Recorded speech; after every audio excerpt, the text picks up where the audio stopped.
Todos, é muito bom para o Sinduscom recebê-los aqui, mais uma vez na nossa casa, para a gente ter a oportunidade de aprender um pouquinho mais, de debater e de conhecer um assunto que só por ver esse auditório repleto com vocês, já dá para entender que é um assunto importante, é um assunto...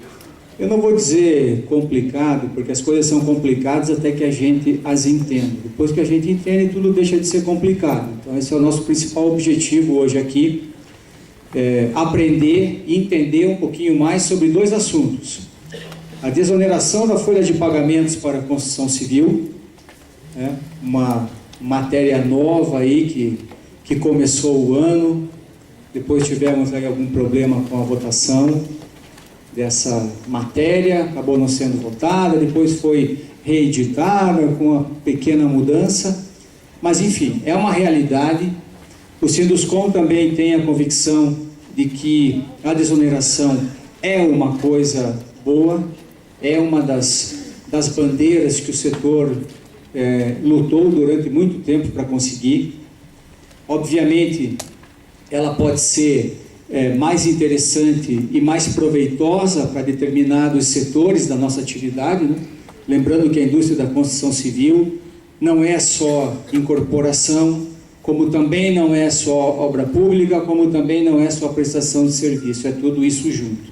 E cada uma dessas atividades tem a sua especificidade, a sua particularidade, que pode ser melhor ou pior atendida por esse tema da desoneração. E também a questão da DisoWeb. A partir do início do próximo ano está previsto DisoWeb, onde as empresas vão poder tirar a sua CND, baixar a sua obra online diretamente no site da Receita. É uma excelente de uma novidade. E para tudo isso, então, nós temos a honra de receber aqui no nosso auditório a Sandra Chuves, auditora da Receita Federal do Brasil, uma pessoa extremamente competente e muito carinhosa, né? Já esteve aqui conosco em várias outras ocasiões, né? Conhece muito bem disso e com certeza vai fazer uma brilhante apresentação para nós. A própria Sandra também disse que ela até prefere que as perguntas sejam feitas ao longo da apresentação dela. Então, se vocês tiverem alguns questionamentos, muitas dúvidas, na medida do possível, vamos fazer essas perguntas para ela durante a apresentação. Isso. Aí a Alda vai passar o microfone, vocês levantam a mão, ela passa o microfone, que é para a gente poder... todo mundo escutar aí as perguntas. Então eu gostaria de chamar aqui o nosso responsável do plantão técnico do Sinduscom, o Luciano Sotomayor, para ele também dar uma boa noite a vocês. Boa noite a todos. É sempre um grande prazer receber esse público interessado, as empresas sérias do mercado. E eu quero fazer 3 colocações. A primeira, para fechar o ano, selar o ano com esse assunto, essa matéria que foi muito debatida ao longo do ano, não tínhamos muitas respostas e mais uma vez a Sandra se colocou à nossa disposição para esclarecê-las, clareá-las, né? Então foi um ano de muito trabalho, muitas palestras, muitos eventos. Nós tentamos, o Sinduscom vem proporcionando aos associados palestras mensais, fazer um pouco da nossa propaganda, né? As palestras mensais sobre regularidade e planejamento previdenciário na construção civil. Nossas palestras foram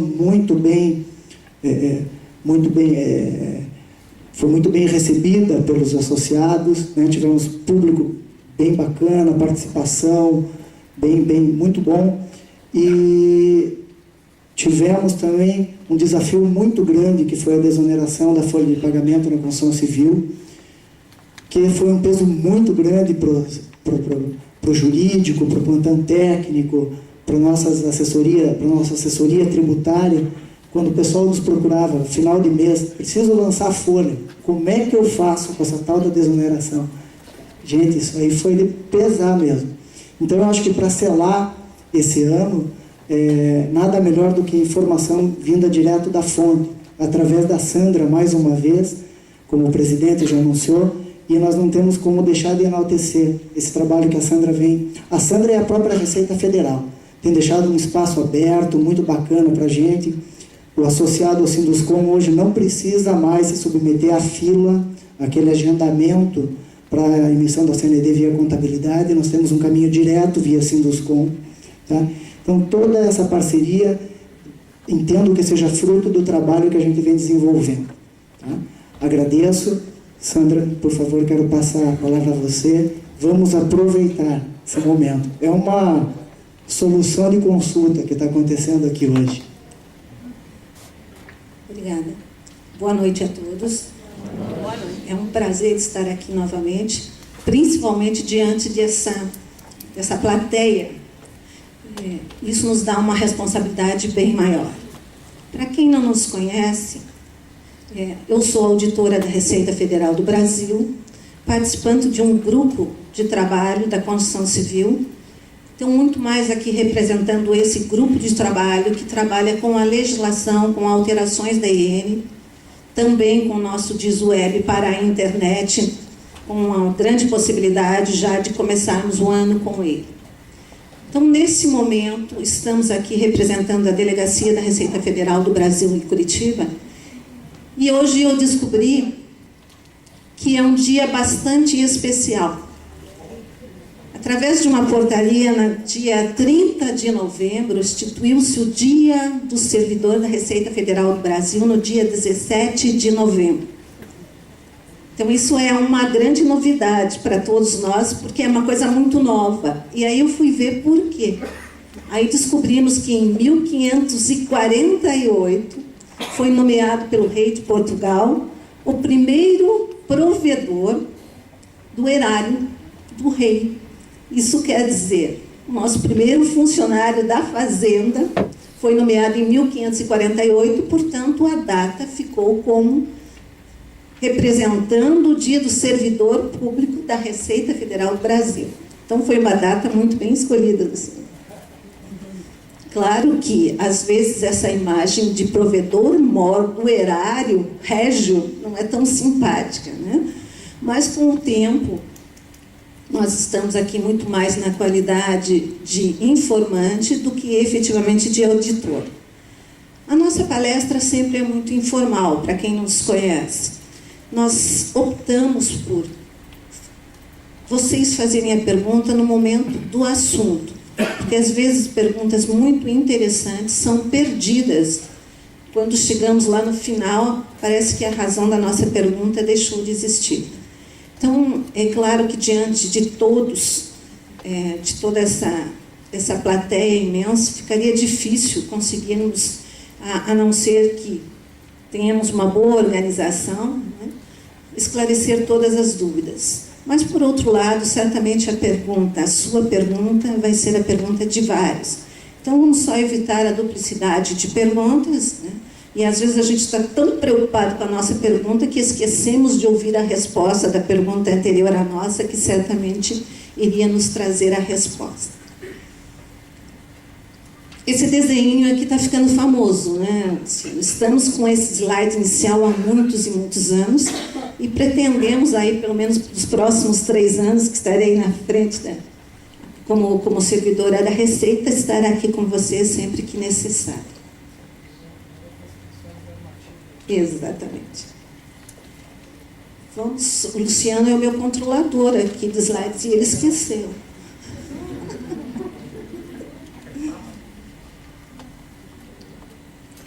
Gente, a desoneração não é uma coisa nova. Ela passou a ser nova para nós quando ela envolveu a construção civil. Nós vamos ver aqui que quando tratamos da legislação, estamos falando de decreto lá de 2010 e estamos considerando o assunto como novo. Ele é novo na medida de que em meados de 2013, as empresas de determinadas atividades, por força de uma medida provisória que alterou a lei, entraram também as empresas da atividade de construção civil, que é o nosso foco de hoje. Então, nós temos lá vários decretos que, evidentemente, também nos auxiliam a entender a desoneração por conta de alguns conceitos que, simplesmente, ao colocarmos a nossa atividade, vão estar lá nesses decretos anteriores. Nós temos o decreto 7.212, os decretos posteriores, a medida provisória 601, que foi a mais conhecida do setor e que nos trouxe aí alguma dificuldade a mais por conta que perdeu a vigência por problemas de votação, causando aí mais um probleminha ao nosso problema inicial de entendimento da desoneração. A Lei 2.844, muito nova, 19 de julho de 2013, uma data que os senhores não vão esquecer, certamente, trazendo aí mais novidades para o setor.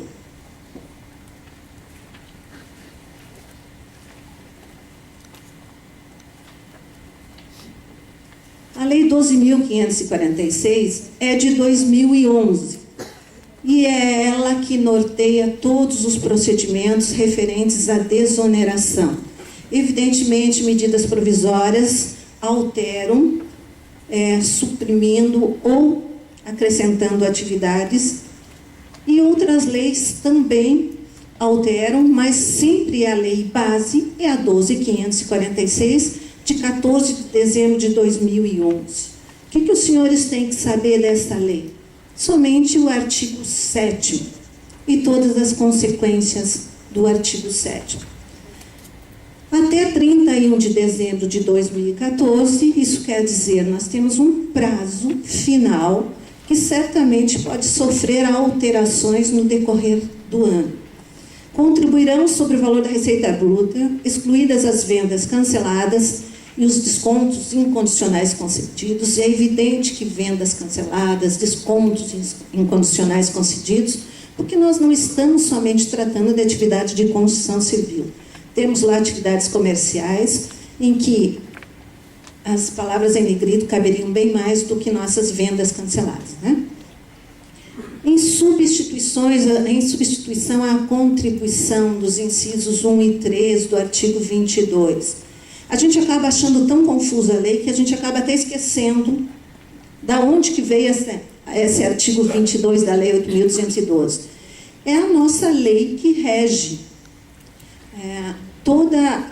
as atividades, vamos dizer assim, tudo que nós temos com relação à Previdência Social, hoje repassado à Receita Federal do Brasil, veio através da Lei 8.212, a nossa lei de custeio da Previdência Social.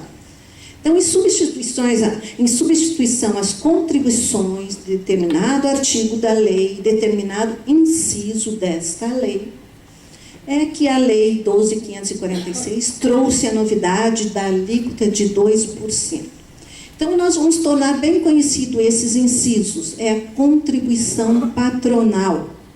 Então, tudo que a gente pagava sobre a folha de pagamento, referente à contribuição patronal de 20%, está aí nesse inciso 1 e 3.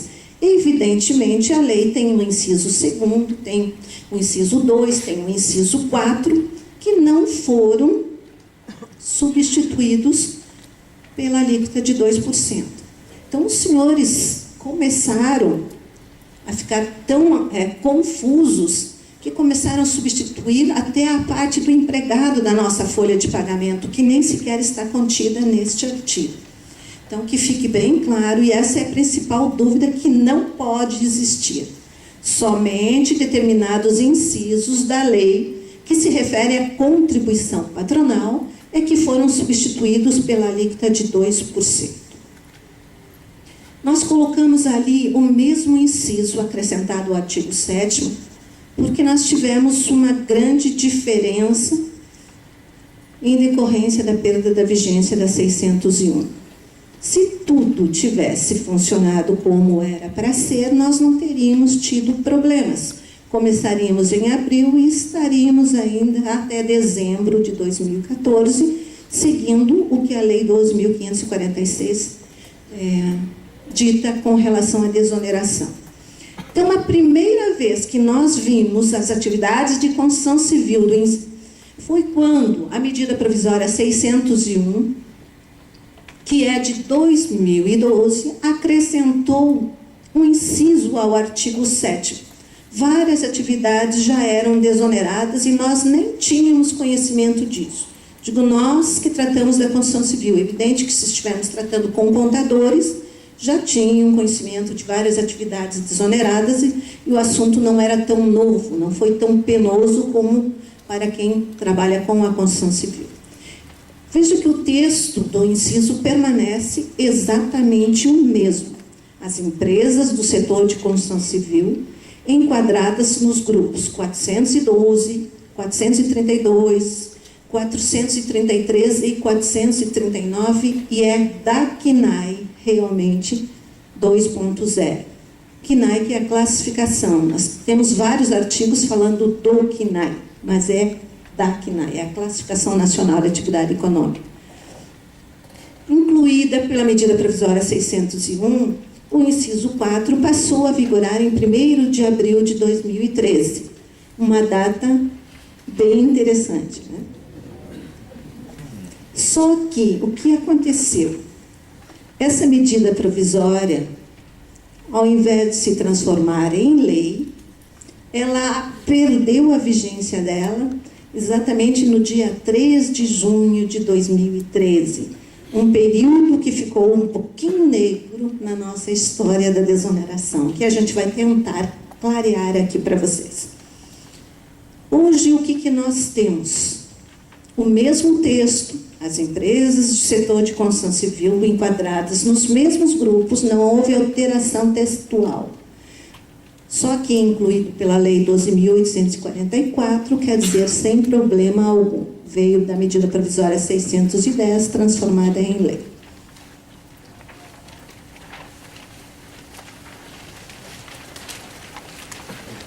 Evidentemente, a primeira coisa que tem que ficar bem entendido é o que é que esse inciso trouxe de novidade para nós. Substituiu o quê? Substituiu 20% sobre o total das remunerações pagas, acreditadas ou devidas a qualquer título durante um mês, assegurados a empregados, trabalhadores avulsos. Esse texto é muito antigo e é muito conhecido dos senhores que trabalham com folha de pagamento.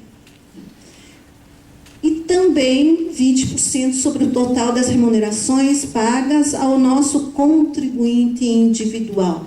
Isso quer dizer, em resumo, contribuição da parte patronal da empresa é que foi substituída. Se ficar bem claro isso, o resto vai ficar muito fácil. O que aconteceu durante a vigência da 601?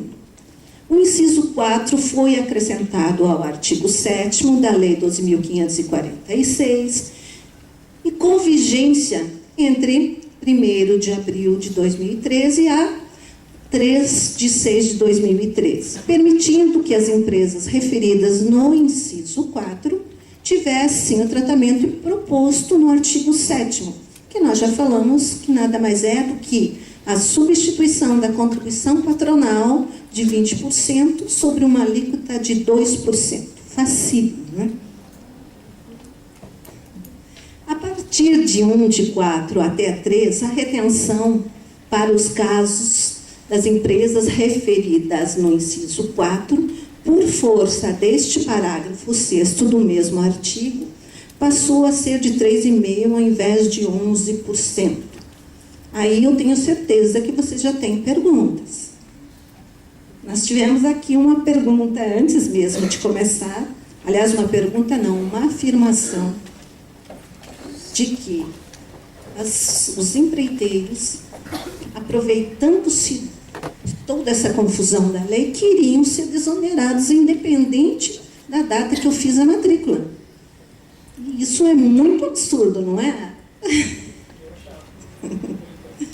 Somente ele achava isso? Não, né? Muita gente, inclusive até, vamos dizer assim, não só pessoas que trabalham aqui, que estão aqui conosco, mas mesmo em sites especializados, nós verificamos a informação de que tudo deve ser visto de acordo com a data da matrícula da obra.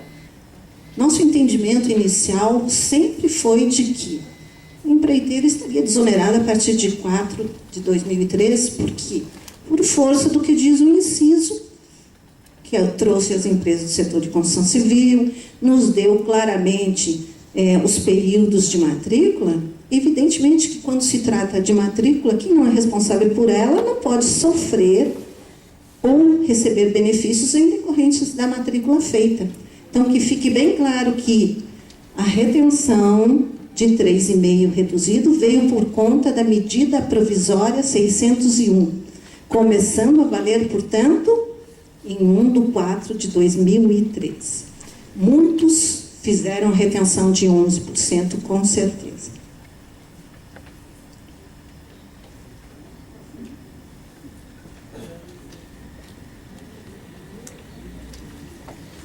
O que aconteceu depois dos 610, antes mesmo da Lei 12.844? Nós tivemos que dar uma acertadinha na medida provisória 601, porque ficou uma dúvida sobre o que nós faríamos com as obras em andamento. Não ficou bem claro na 601, a 612, através do artigo 25, acrescentou o parágrafo 7º, o artigo 7º da Lei 12.546, determinando a forma de recolhimento das obras de acordo com a data de cadastramento, além de explicitar ainda mais como ficaria a fórmula de cálculo, porque se nós estamos dizendo que determinados períodos são onerados ou desonerados, nós teríamos que explicar a todos como é que ficaria a receita bruta se existiam obras oneradas e obras desoneradas. Veja que nós tivemos lá todos os incisos. Primeira coisa que nós tivemos contato de matrícula de obra foi através da 612.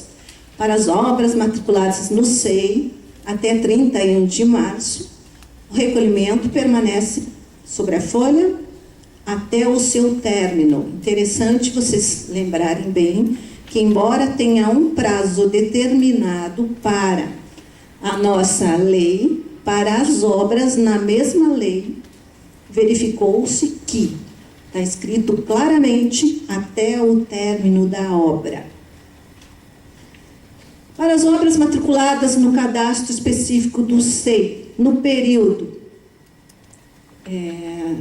até o dia 31, desculpa, vamos começar. Para as obras matriculadas no cadastro a partir de 1º de abril, vai ocorrer na forma do caput. Qual é o caput?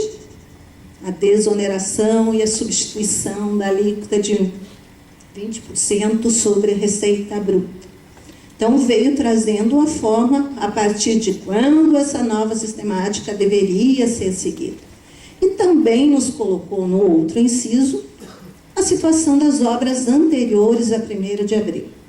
E ficou bem claro na lei que é do cadastramento e não do início da atividade.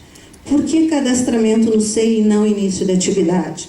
Porque a única forma de controlar, através de informações próprias da Receita, é o cadastramento no SEI. O início da atividade pode ser anterior ao cadastramento. O alvará também foi uma sugestão, mas também não é um documento da Receita Federal. Portanto, a opção foi colocar na medida provisória cadastramento do SEI, em que é possível ter nos nossos sistemas exatamente o dia que isso ocorreu. Sem dúvidas?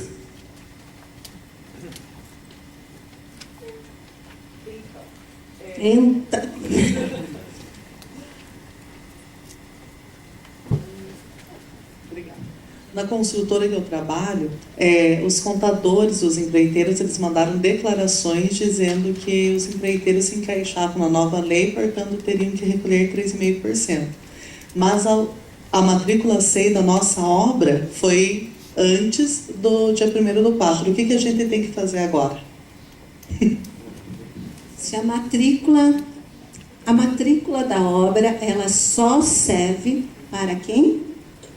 Para a construtora responsável pela matrícula. Para todos os que prestam serviço a essa obra, independente da matrícula da obra, a sua retenção reduzida começou em 1º de abril de 2013. Isso eu quero que vocês saiam daqui sabendo de cor e salteado, que é um dos maiores problemas. No cálculo da contribuição sobre a receita bruta, evidentemente, nós teríamos que excluir a receita das obras que recolhem sobre folha de pagamento. Senão estaremos fazendo uma bitributação. Por isso, o 612 trouxe os 2 incisos, criando as 2 formas de recolhimento e dizendo, para as obras oneradas, é folha de pagamento. Quando eu digo onerada, é folha, desonerada não é folha. Tá? Então, para as obras que recolhem sobre a folha, eu tenho que separar este valor da receita quando eu for fazer o meu cálculo sobre a receita bruta. Porque aí eu já estou tributando essas obras sobre folha de pagamento. Então, não posso fazer uma bitributação. Portanto, o 612 esclareceu. E pela cara de todos vocês, não esclareceu muito. Vocês me olham, eu nunca fui tão bem olhada. Vejo uma interrogação em cada cabecinha, que eu espero que ela saia assim um pouquinho mais clarinha, porque sair totalmente vai ser quase impossível. Né? O que aconteceu? A 612, também alterando a 12.546, trouxe essas 2 situações e estava tudo em paz. Sabíamos das 2 datas de matrícula, sabíamos da retenção reduzida, até que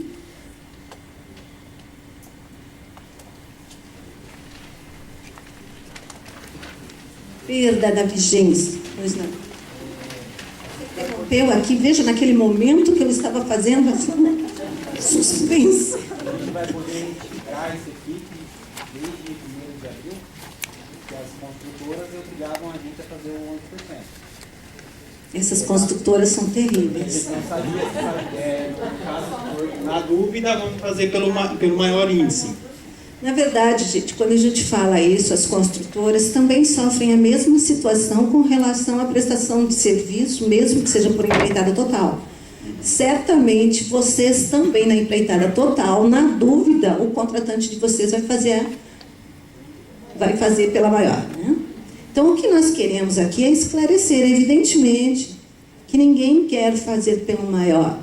Mas se eu não tenho a certeza de que aquela redução cabe à empresa que eu estou contratando, por segurança, para que eu não tenha posteriormente que ter problemas com a Receita Federal, nesse dia do provedor mor, né, nós vamos fazer sempre pelo maior.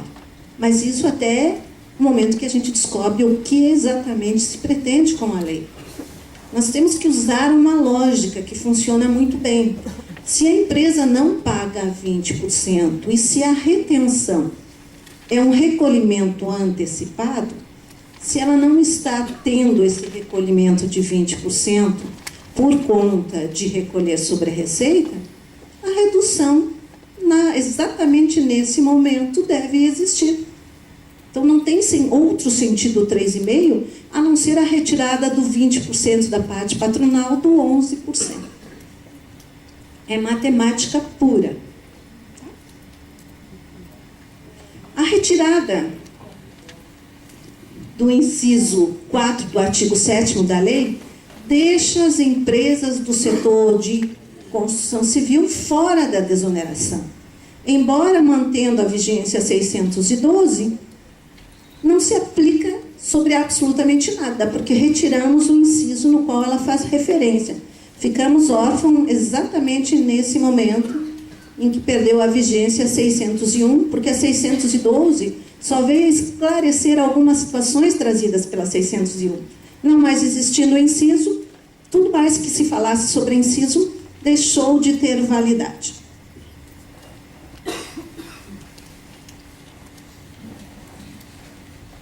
Tranquilidade para todas as pessoas que trabalham com isso, seja na função de contadores ou nas empresas de construção civil.